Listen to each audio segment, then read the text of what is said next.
Hi, this is Tom Needham, and you're listening to the Sounds of Film.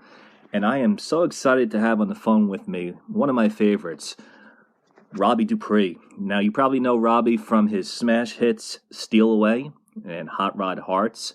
He was nominated for a Grammy for Best New Artist many years ago. Christopher Cross won. Recently, two of his early albums were just made available, and one was called Robbie Dupree, and the other one was called Street Corner Heroes. Robbie, thank you so much for joining us on the Sounds of Film. Thank you, Tom. Good morning. Good morning. So, Robbie, I understand that you grew up in Brooklyn, and I was wondering if you could tell me a little bit about what life was like back then, and then how you started to get interested in music. I think it's a pretty traditional story of people that grew up in Brooklyn around those days. You know, the late '50s, early '60s. I was living in East New York in the Highland Park area, and there were a lot of groups singing on the street corners and on the train stations. And I was a kid. You know, I was 10, 11, 12 years old. But that was the first time that music seemed possible, you know, for guys like me.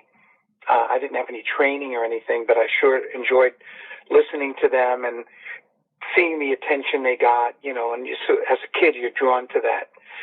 And so that was the beginning for me. And also I thought the exceptional radio that was around in those days introduced people to great music, diverse music, and I was lucky to be a part of that.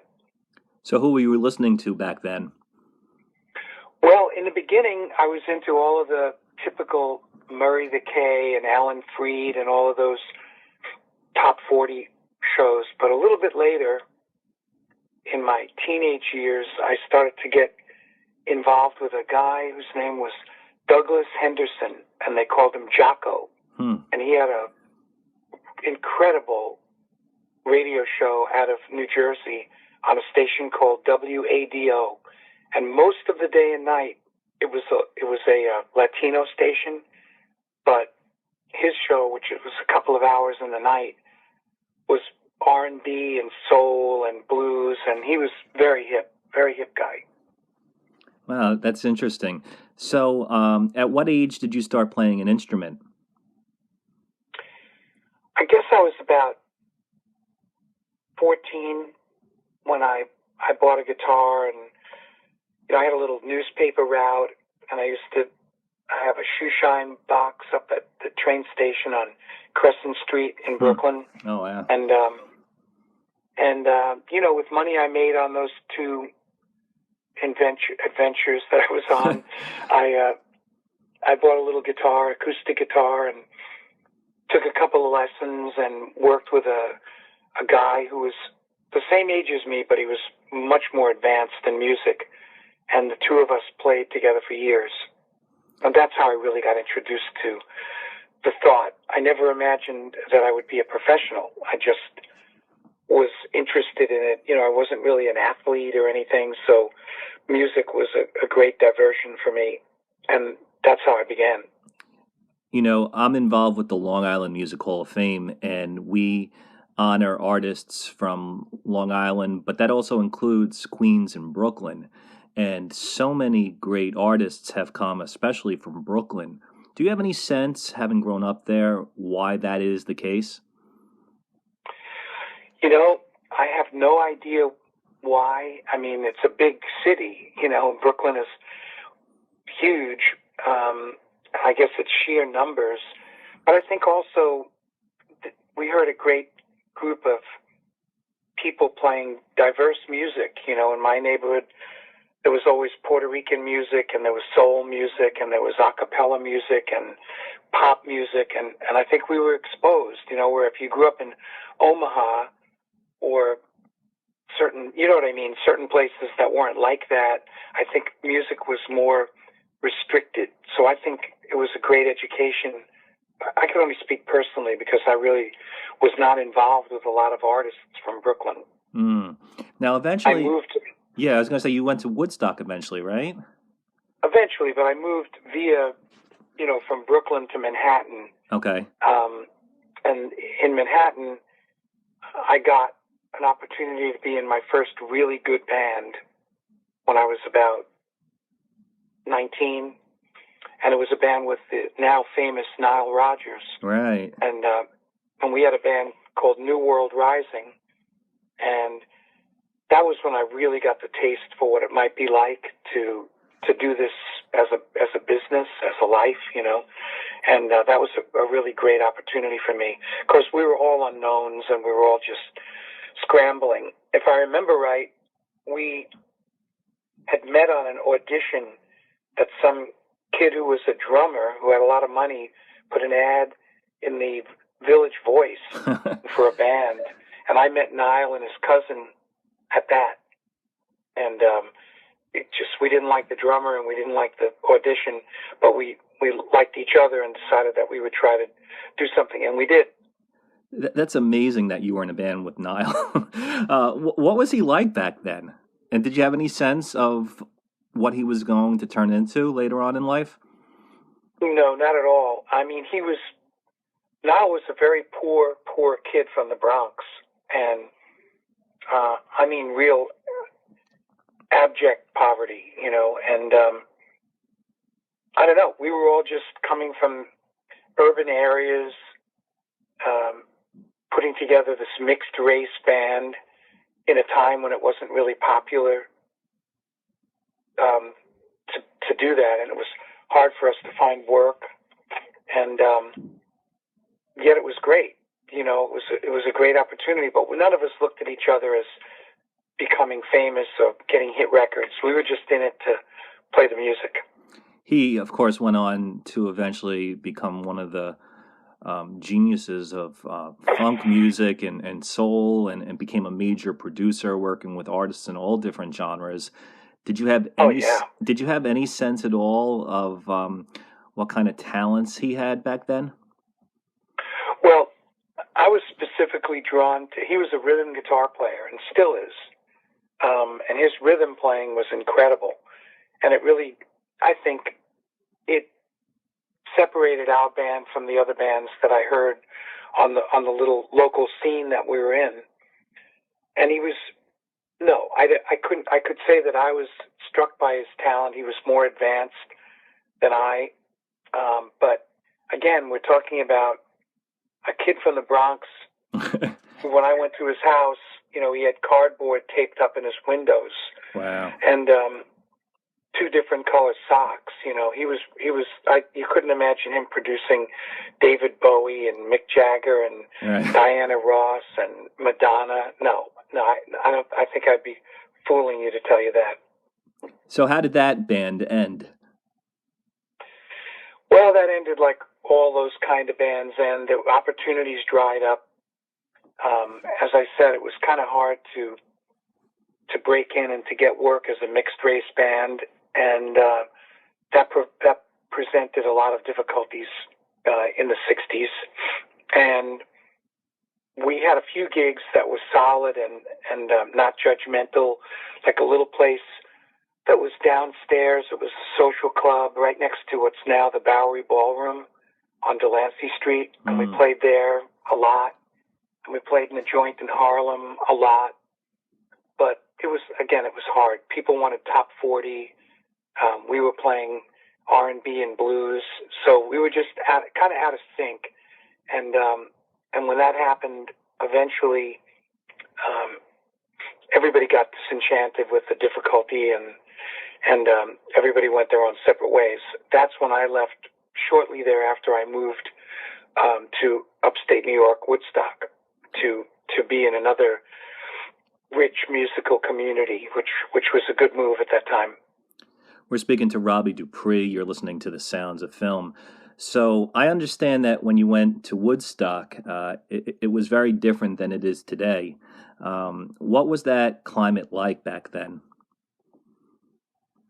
Well, I mean, it would take a whole radio show to explain all the differences, but I'll paraphrase it to say that when I got there in the early 70s, it was a place where everybody came to realize their dream.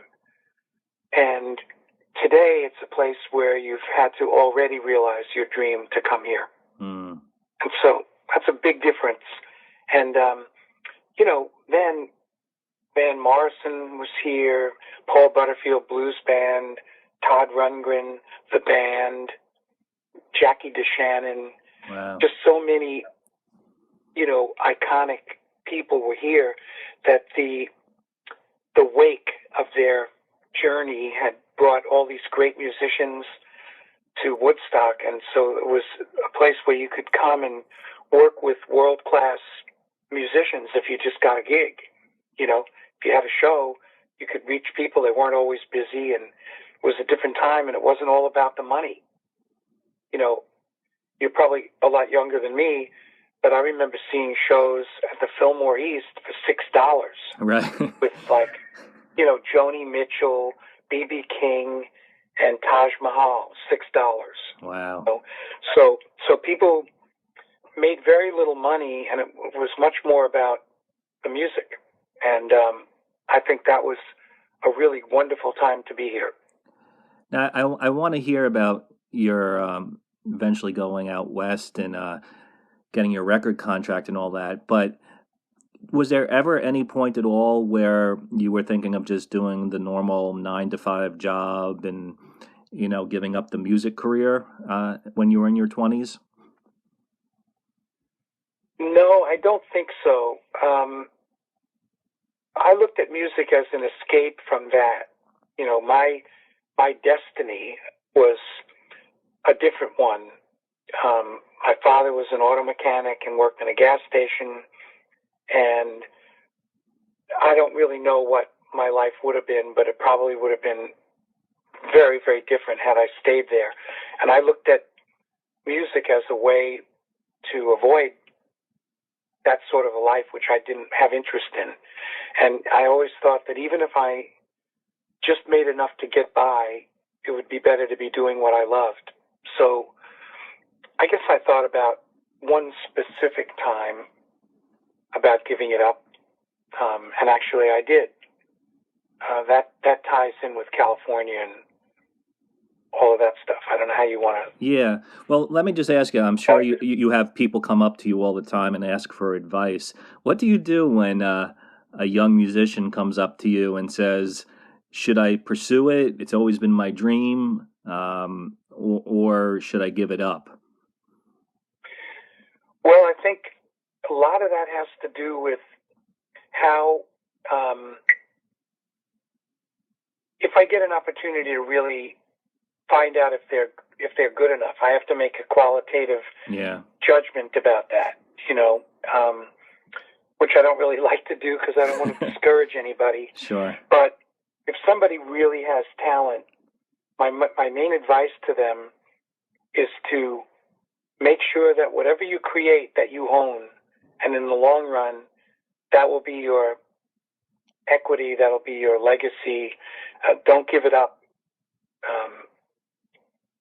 because all of us did that at one point and lost a fortune. And I just think young people today, the deals are worse today than they actually were a long time ago.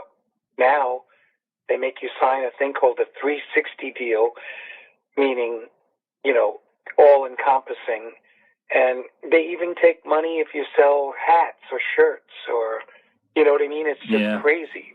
So I preach, be good, practice hard, write good songs, and own everything. Yeah, that's good advice. All right, so let's hear it.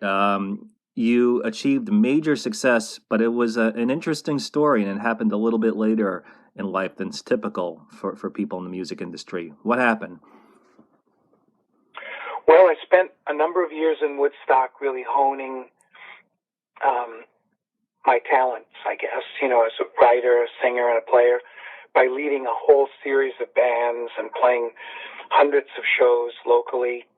And along the way, I met a group who actually came from the Midwest and came to come to Woodstock like so many did back then. And the name of the band was Kraken, Crackkin. And something about them just pulled me in. We did a lot of shows together. We even did an amazing comprehensive tour of all of the prisons in New York State, all of the major places, and we got really close.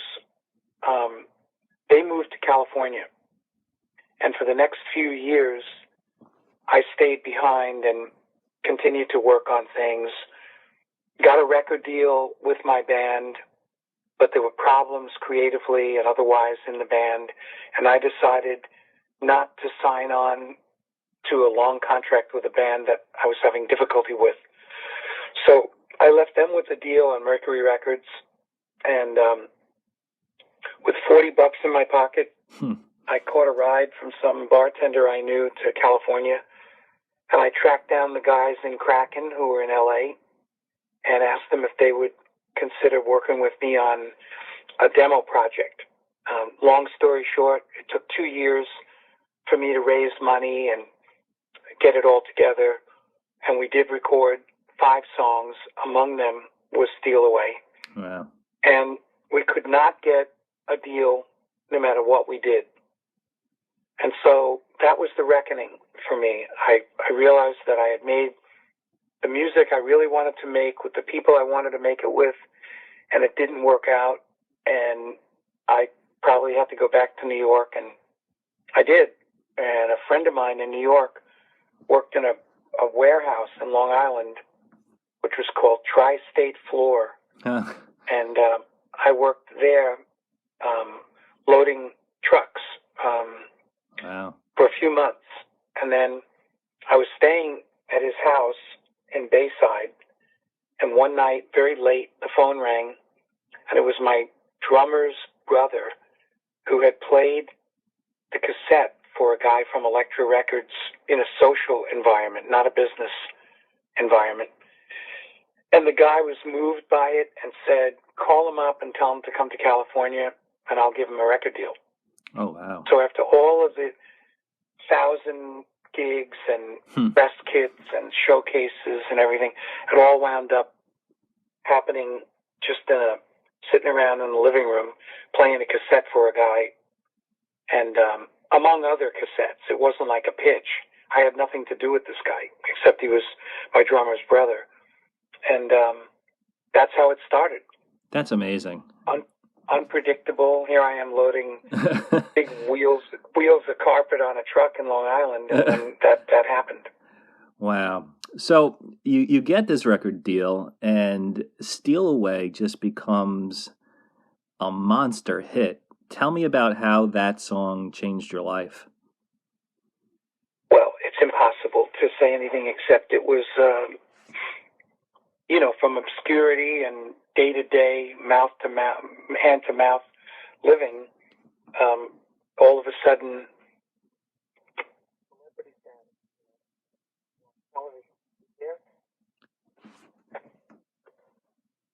Robbie, you still there? But I lost control for a minute. Can you still hear me okay? Yes, now I can hear you. Okay. Go ahead.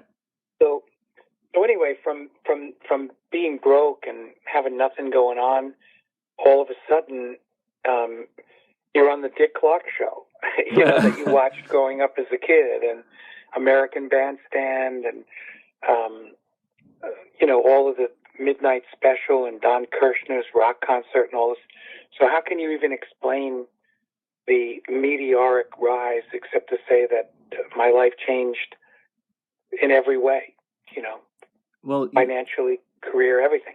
You seemed like, I mean, I don't know you personally, but it seemed like you were a pretty idealistic person before all of that. And sometimes when people have success, it can change them. How did you stay grounded, or wasn't it easy to do that when you started having fame and money and so forth? Well, I think I was lucky because I had spent so many years working it that I think if it would have come to me when I was 19 or 20 or something, I might not have handled it.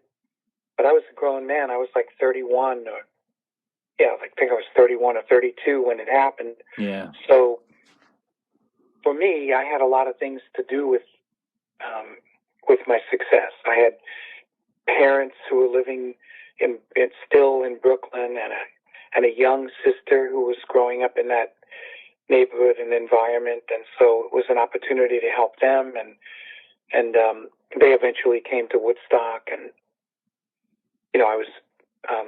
I got married and I had 2 stepchildren, so I really didn't have the luxury of screwing around. I had to be down with responsibility. So I don't have any. I had my wild oats before the success, right. and after that, I was kind of just enjoying the comfort of being able to make records and make a living. I've heard it said that your success came at a very unique time in the music business, in the sense that it was sort of right before MTV hit, and you did eventually make some videos and so on. But can you talk a little bit about how the music industry was post MTV, pre MTV, and then after MTV hit? Well, I think before MTV, it was all about the music, the songs. You had to be able to do it. You had to be able to go up there and play live. You had to be able to write songs, arrange things. Even the executives were different. They were people like Arif Mardin and Tom Dowd, and these were guys who discovered Aretha Franklin and Average White Band, and they were able to write a chart and play piano, and they knew what was going on. They may have been conservative in a lot of ways, but look at the experimental music, the different kinds of music that came out of the 60s and 70s. It ranged from, the soul of Aretha Franklin to the Mahavishnu Orchestra, Right. and everything in between. And it was all part of a big tapestry of music that the audience was very educated to. It wasn't broken down and I like heavy metal, or I'm a classic rock guy. It was very diverse. And once MTV came in, it became a visual art, and it wasn't that important whether you could do it or you couldn't do it. What was important was that you made a good video. You weren't playing live on the video. You were just acting with, strippers or whatever they brought to the video to make it exciting, So it changed in that way. It was no longer about the music, and it really did become about another experience. It's funny. I look back sort of fondly at that time when it first started, MTV, because there was this weird moment in the music industry where, at the same time that Madonna and Cyndi Lauper and all the artists that people kind of associate with MTV in the beginning were making it.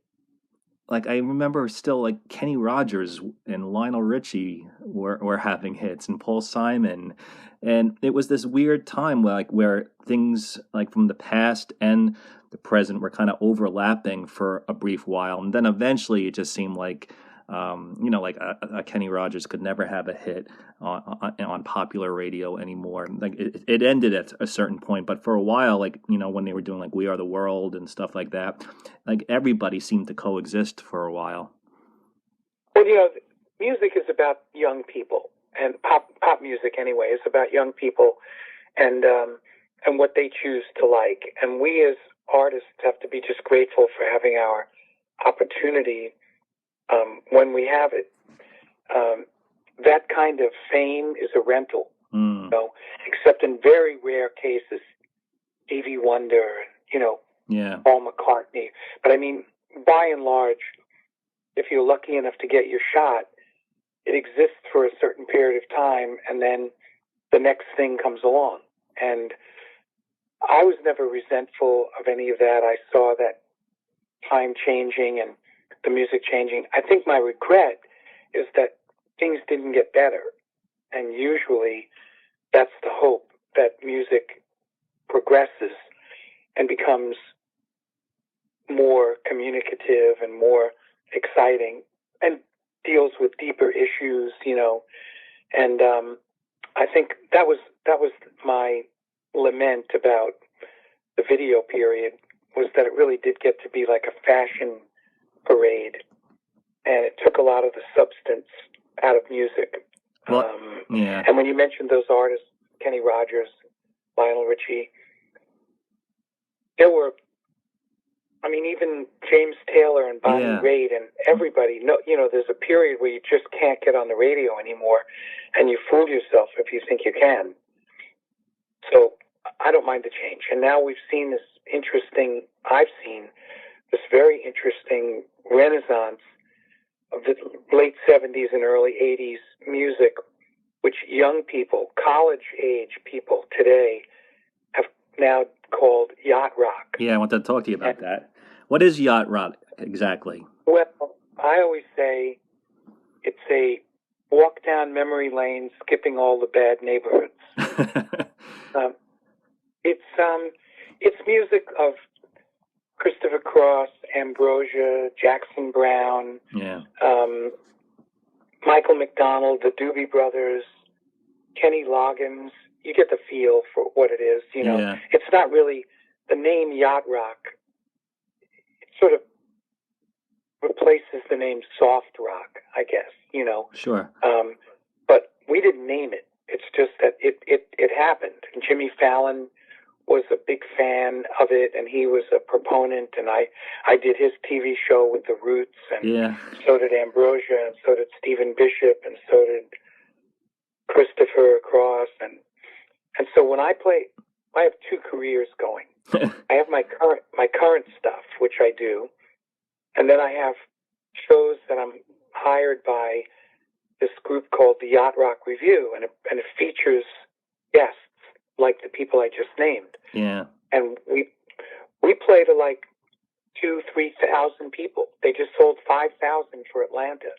There's great. Nobody over 30. Right. and so it's so amazing to have a rebirth of that music. You know what I mean? There's even on Sirius XM, there's even a yacht rock station. Right. So who knows? You know, I think that you can't be too serious about a name. You just have to dig the fact that these young people have embraced that music and they they're running with it, you know. Do you have any understanding as to how they're discovering the music? Is it through, I mean, there's all different ways that people get music today, through streaming services and movies and video games. Like, what has it been for you? I think it's all of that, but I think they also grew up in households that grew up on the music. Yeah. You know, they're there. Their parents are now 60, and they're like 22, and they heard their parents playing these cassettes and CDs in the house for years. And but I mean, it was more than that. I think the music has a certain power of romance and freshness that appeals to them. And it isn't like hip-hop or, you know, death metal or any of the things, the other categories. It's its own kind of thing that's melody, and it has a style and a quality about it. And that's how the Yacht Rock Review, the guys from Atlanta, they grew up and went to music school, and they just genuinely loved this music and decided to study it, like down to the detail of what kind of keyboards we used and what sounds we used. And they developed an act that's brilliant. Now, they play on the island occasionally at a place called the Paramount, and I don't know. Yeah. And they like sell out 2 nights there in a row, and it's all young people, you know? So I don't know how it happens. When you're young, word of mouth travels, and you don't need to read it in the newspapers, you know? And I think a lot of people were watching those Fallon shows with the Roots, and they caught on, you know, and it's just a combination of things. I don't think it was ever planned or designed, but it blew up that way, and there it is. Well, I think the key thing you said, though, is that the music is great, and it went underappreciated for a little while, and as soon as people hear it and they discover it, I think it just sounds so fresh to young ears, and probably so much. Yeah, and it's real musical. Yeah. And I think that appeals to the kids when they hear it, and it has hook ability in it, you know, and they hear a song by Pablo Cruz or Right. one of these cool groups from that period, and they're like, yeah, man, I love that. So you can't force feed them the music, just like I rejected my parents' music. But later on, I grew to understand my parents' music and really appreciate it. And I think that that's where we are now, that there's no rejecting it. I think they're welcoming it as opposed to the alternative.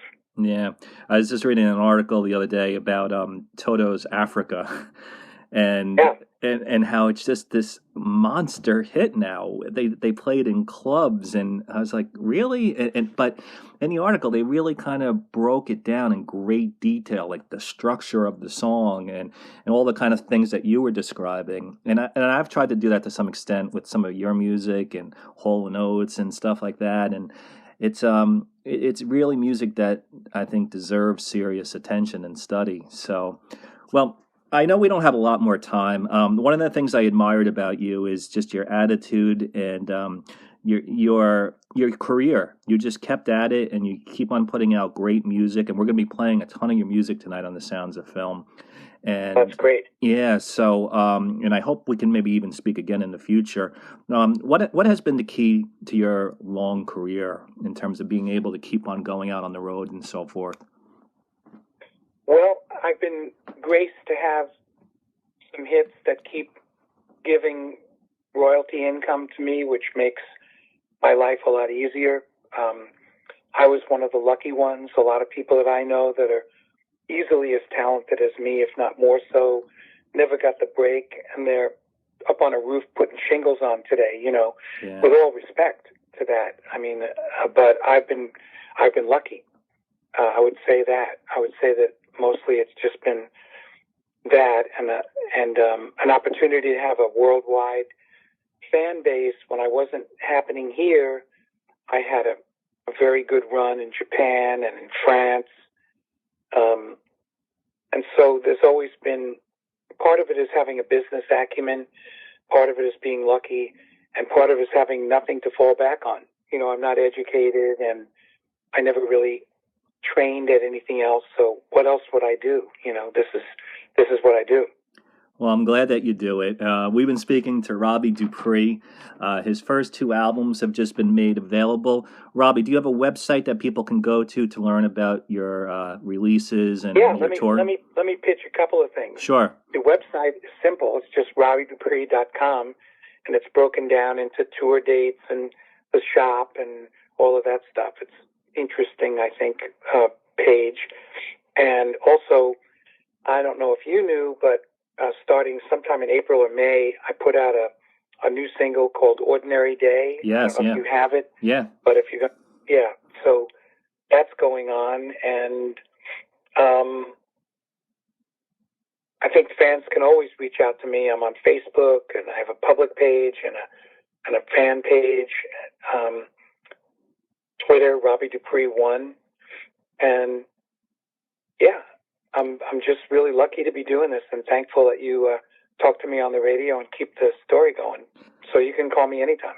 All right, Robbie. Well, I really appreciate it, and I wish you continued success. And as I said, stay tuned because we're going to be playing Robbie's music tonight on the Sounds of Film. It was great speaking to you, Robbie.